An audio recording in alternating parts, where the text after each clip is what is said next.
it's just an amazing show and sort of demonstration of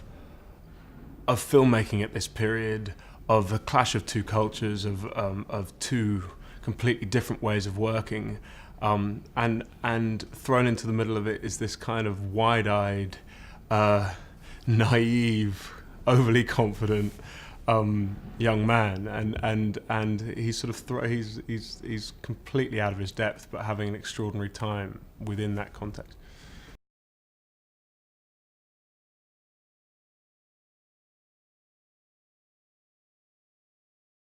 I think the relationship between Marilyn and Colin starts at a place of,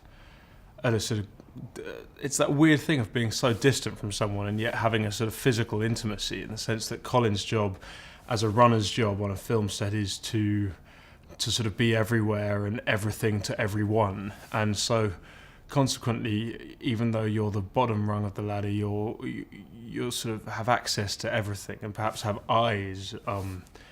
everywhere, and which is an interesting scenario, because you're the bottom of the hierarchy and yet you kind of have a lot of power because you have sort of knowledge. And so it starts as just he sees more of what's going on behind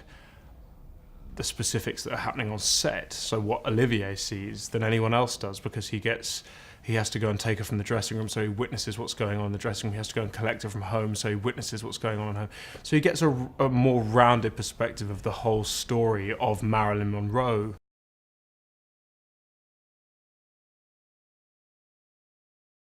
I'm a huge admirer of her work. I think she's a staggering actress and a really unique actress.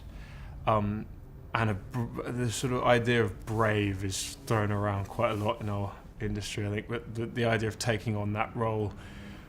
both she and Ken Branagh, is dumbfounding, and seeing how meticulously she works through the movement, through the vocal, through the dance, through the text. I mean, it's been riveting, and it's been a complete treat. She's an extraordinary actress and an extraordinary woman, so it's been a lot of fun.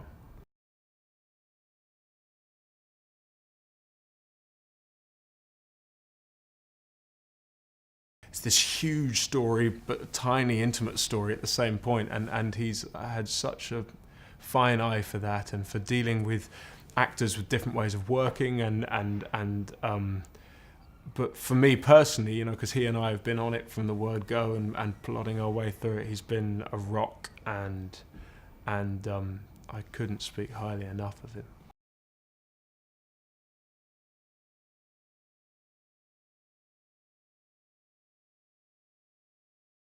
I think it's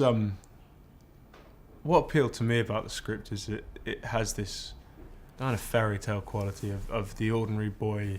who gets to, I mean, the icon of his dreams, albeit momentarily. And I think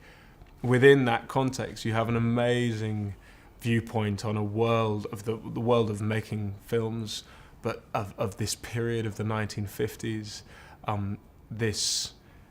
spectrum of these incredibly unique individuals, a lot of whom are sharks, you know, in a world that for me has been fascinating since I was a kid, and